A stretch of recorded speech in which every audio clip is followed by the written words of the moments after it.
Hello friends, नमस्कार and welcome to समाधान।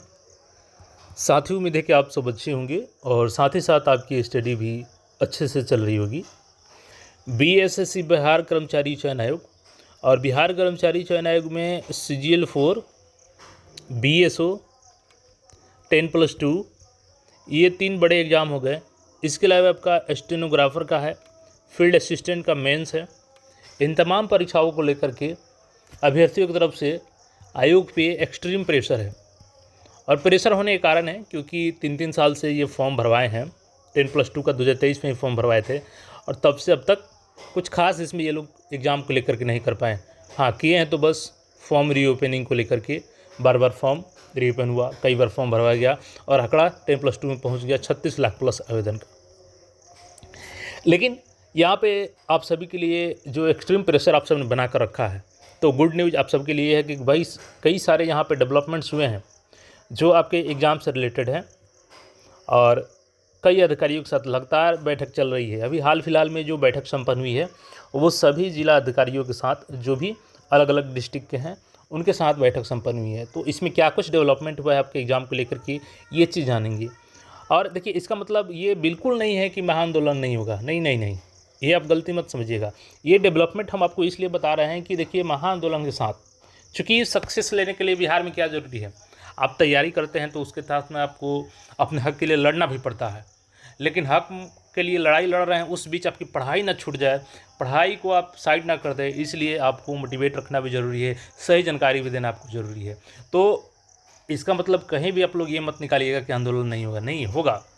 लेकिन सबसे पहले जो डेवलपमेंट्स हुए हैं उसके बारे में हम लोग समझेंगे। और अब जो आंदोलन होगा वो केवल एग्ज़ाम के लिए नहीं है, बल्कि एग्ज़ाम फेयर हो। दूसरी चीज़, जो संविदा वाला एक्स्ट्रा मार्क्स दिया जा रहा है बैठे बैठाए 25%, ये भी समाप्त होनी चाहिए, क्योंकि अब केवल एग्ज़ाम पे बात नहीं होगी। बहुत दिनों से हो गया एग्ज़ाम पे बात। अब जब भी एग्ज़ाम पे बात होगी तो साथ में संविदा पे बात होगी। एक्स्ट्रा मार्क्स जो 25% दिया जा रहा है उसको हटाना होगा और एग्ज़ाम फेयर तरीके से होनी चाहिए, क्योंकि ये दोनों चीज़ अगर नहीं हुआ तो फिर एग्ज़ाम होने का मतलब क्या है। ठीक है, तो यहाँ पे सबसे पहले हम लोग तो डेवलपमेंट्स समझते हैं क्या कुछ हुआ है। और देखिए, रिजल्ट को लेकर के लगातार यहाँ पे अधिकारियों का डेपुटेशन किया जा रहा है और कैलेंडर पे बहुत जल्द आपको अपडेट मिलेगा। लेकिन इसका मतलब ये नहीं है कि आंदोलन रुकेगा, क्योंकि कई सारे मांग हैं जिसको आयोग जब तक पूरा नहीं करती है तब तक आपको पीछे नहीं हटना है। क्योंकि आप सोचिए, चलिए सबसे पहले हम लोग डेवलपमेंट्स को समझते हैं, उसके बाद हम लोग समझेंगे कि आंदोलन क्यों ज़रूरी है, क्यों ज़रूरी नहीं है। ठीक है, देखिए, जब से आपने प्रेशर बनाया तब से डीएम्स के साथ लगातार मीटिंग की जा रही है और ये मीटिंग लगभग फाइनल हो चुकी है।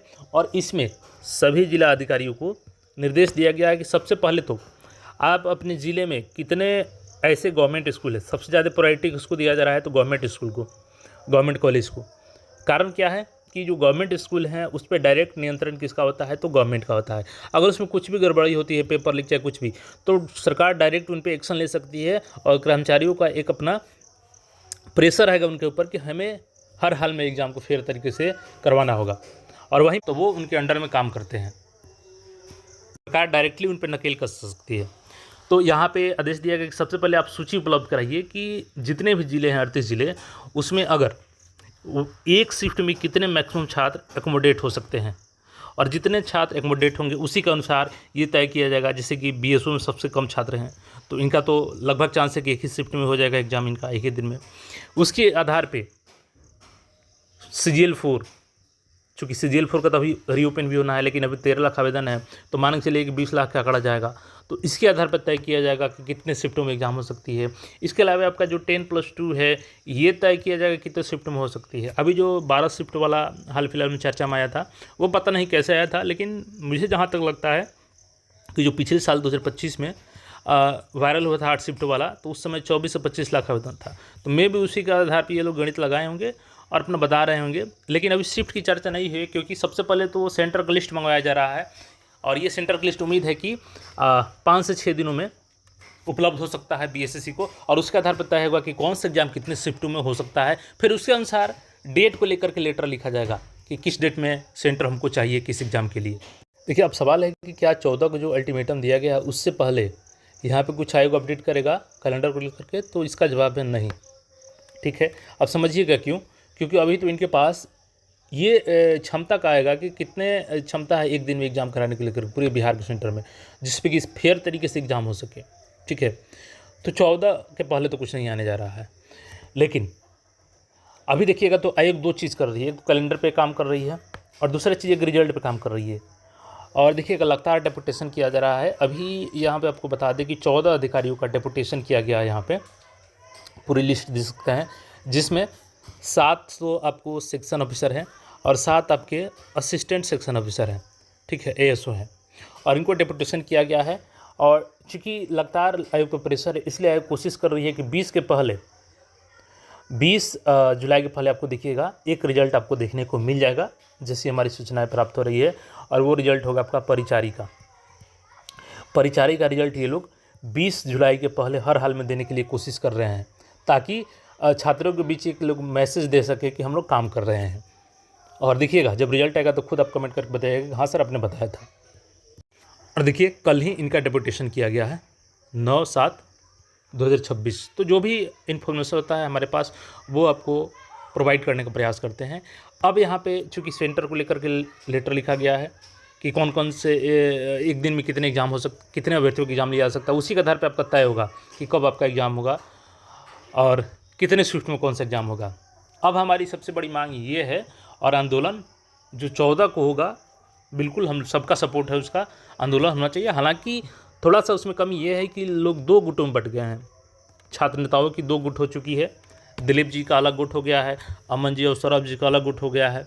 तो ये अगर एकजुट रहते तो शायद और अच्छा होता, लेकिन खैर जो है उसी के साथ आगे बढ़ना होगा। तो फिलहाल जो 14 का आंदोलन है और उसमें कई सारी मांग है। अब देखिए आंदोलन क्यों ज़रूरी है, भले ही आयोग कितना भी एक्टिव हो, लेकिन आंदोलन इसलिए ज़रूरी है कि देखिए आयोग कुछ इस तरीके से चोटी पे है और आप यहाँ पे है। जब भी आपकी मांग उठती है तो आयोग थोड़ी सी एक्टिविटी दिखाती है और आप शांत हो जाते हैं। लेकिन यहाँ पे ऐसा चढ़ाई पे आपको BSSC के पास पहुँचना है, आपके मुद्दे को BSSC के पास पहुँचाना है। तो देखिए ये ऐसा पहाड़ी है ना कि अगर आप बीच में चल कर रुकते हैं तो सीधे नीचे आएंगे, गिरेंगे ही। यहाँ से फिर आप जहाँ से चले थे वहीं पर आके पहुँच जाएंगे। तो कंसिस्टेंसी बनाए रखना है, यानी कि रुकना नहीं है। अब बढ़ चुके हैं तो आगे बढ़ना है, जब तक आवाज़ नहीं सुन लेती है। इसलिए आंदोलन 14 को ज़रूरी है। ठीक है, अब उस मांग में ये मांग होगा कि एक तो एग्ज़ाम फेयर तरीके से हो, दूसरी चीज़ संविदा वाला मामला ख़त्म हो। हालांकि संविदा का मामला डायरेक्ट BSSC ख़त्म नहीं कर सकती है, लेकिन आयोग एक लेटर तो लिख सकती है GAD को, प्लस GAD को भी इस पर ध्यान देना होगा कि ये फेयर कहीं से भी नहीं है। जो आपके फ्रेशर अभ्यर्थी हैं, संविदा वाला मामला, तो ये मांगे होंगी। और प्लस चूँकि लेटर लिखा जा रहा है सेंटर्स को लेकर के, तो आगामी 8 महीनों के अंदर में ये सारी प्रक्रिया, जिस प्रक्रिया को देखते हुए कह सकते हैं कि ये सारा PT मेंस वगैरह आपका हो जाएगा। तो आंदोलन तो करना है, साथ ही साथ आपको तैयारी भी इस तरीके से रखना है कि एग्ज़ाम हो जाए। चूँकि जुलाई में भी देखिएगा तो आपको 10 दिन निकल गया।